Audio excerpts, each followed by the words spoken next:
Essa socialização é do curso de Licenciatura em Pedagogia, da tutora Aline. Eu sou a acadêmica Tulane da Silva. A disciplina é Estágio Curricular Obrigatório 3, Gestão Educacional. A área de concentração, Educação e Políticas Públicas. E o tema, Educação em Direitos Humanos, Práticas Educativas nas Escolas. Essa escolha deve ser a importância desse tema dentro do contexto escolar. Dos principais motivos para eu ter escolhido pedagogia é justamente que, além das disciplinas, a escola também possibilita a gente a estar orientando as crianças dentro desses direitos humanos, né? Mostrando a elas os seus direitos e também os seus deveres, porque muitas vezes, embora elas deveriam receber isso dentro de casa, dentro da sua família, elas acabam não recebendo nem essa orientação, nem o cuidado que elas mereciam. E eu já fui essa criança e a escola foi muito importante nessa minha construção de ser um sujeito crítico, democrático e ético dentro de uma sociedade. Então eu acredito que hoje eu posso estar fazendo o mesmo dentro da escola, dentro de uma sala de aula. E acredito que a gestão também é muito importante e uma forte influência sobre isso tudo, né? Das práticas realmente acontecerem dentro da escola através de uma gestão democrática, de uma gestão que se importa, né? Que busca por professores que levem isso para dentro da sala de aula, né? Que abordem temas, que possam usar eles dentro das suas próprias disciplinas. Os objetivos do trabalho, então, é identificar as funções realizadas pelos gestores da escola, compreender a importância deles na comunidade escolar, observar como a escola funciona e qual é o papel da gestão nesse processo, demonstrar a importância que a gestão tem dentro do espaço escolar, uma gestão democrática, né?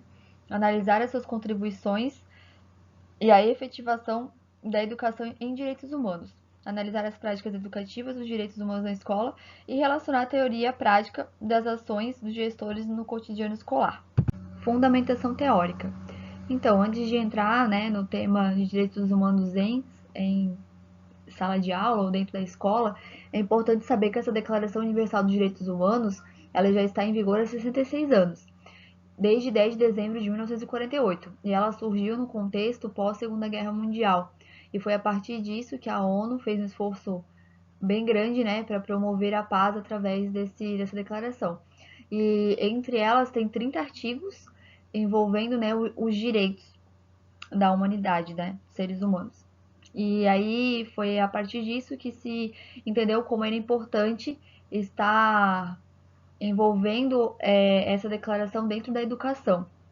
Então foi aí que veio surgindo essa preocupação maior da educação em direitos humanos e foi que ela veio ganhando cada vez mais força e cada vez mais espaço no nosso país. Como diz aqui a citação da Juliana Sada, ainda que a declaração exista há 66 anos, e no Brasil a Constituição de 1988 contemple o tema há 26 anos, muitos direitos seguem desconhecidos ou incompreendidos. Né? E para romper com isso, a romper essa situação, é que surge a educação em direitos humanos, né? Surge essa base mais forte, essa preocupação de estar inserindo ela dentro das escolas. E aí tem aqui uma outra citação de Zhu, que fala assim: a escola não pode ser considerada somente como transmissora de conteúdos, mas como local privilegiado de aprendizagens e vivências cidadãs e democráticas. E quando falamos na defesa, na efetivação e na universalização dos direitos humanos, precisamos considerar os seres humanos, nossos alunos, enquanto seres sociais, inseridos em uma organização social, onde devem ser asseguradas as condições para que ele se desenvolva e tenha condições de viver com dignidade, igualdade e justiça. Né? E isso se encaixa muito lá, quando eu expliquei sobre a minha justificativa do tema, sobre aquilo que eu pensava, né, a respeito disso, de o aluno estar inserido dentro de uma organização social, né, como se fosse uma mini sociedade, que ali ele possa aprender, se desenvolver e também possa conhecer os seus direitos e deveres, né, para que ele possa crescer, ter um senso crítico, seja uma pessoa ética e que eles tornem um futuro cidadão que vai tornar o futuro um lugar melhor, né? Por ter sido bem informado sobre tudo isso, por ter aprendido lá na escola, porque como eu falei muitas vezes os pais também não fazem a sua parte, né, de estar criando, construindo esse caráter nos seus filhos, e ali eles podem ter, né, essa aprendizagem a mais que vai além da disciplina, além dos conteúdos, né, e que eles possam estar fazendo a diferença. Por isso que a escola possui esse papel essencial na organização da sociedade e também é um elemento que representa a democracia. Na declaração, a educação aparece não apenas como um direito, mas também como um meio de alcançar os objetivos propostos no documento. E os caminhos pelos quais as instituições de ensino podem fazer isso são vários. Então, assim, ó, se pode trabalhar dentro das disciplinas em história, por exemplo, se pode abranger muitos temas, né? Como o racismo, a questão da diversidade, questões de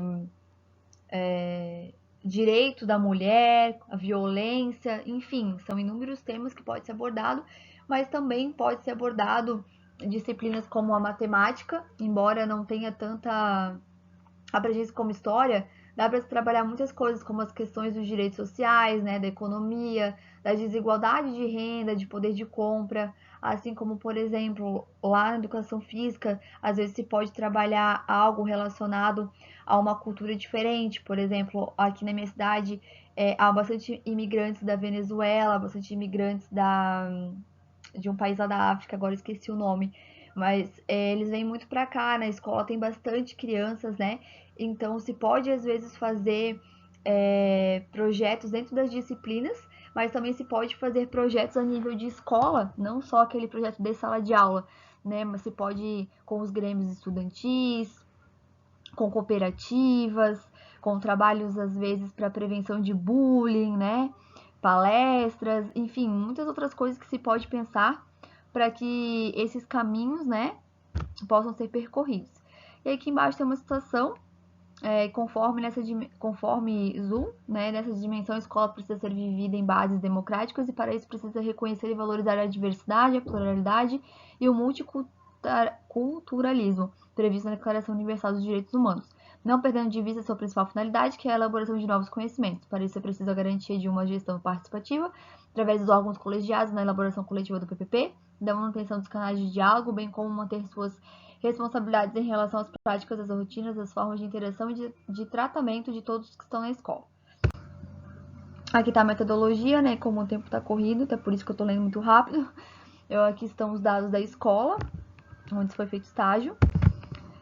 Nesse momento se buscou observar a escola, estruturas, práticas, né, adotada pela equipe gestora, observar o cotidiano da escola, ter um olhar atento a tudo, né.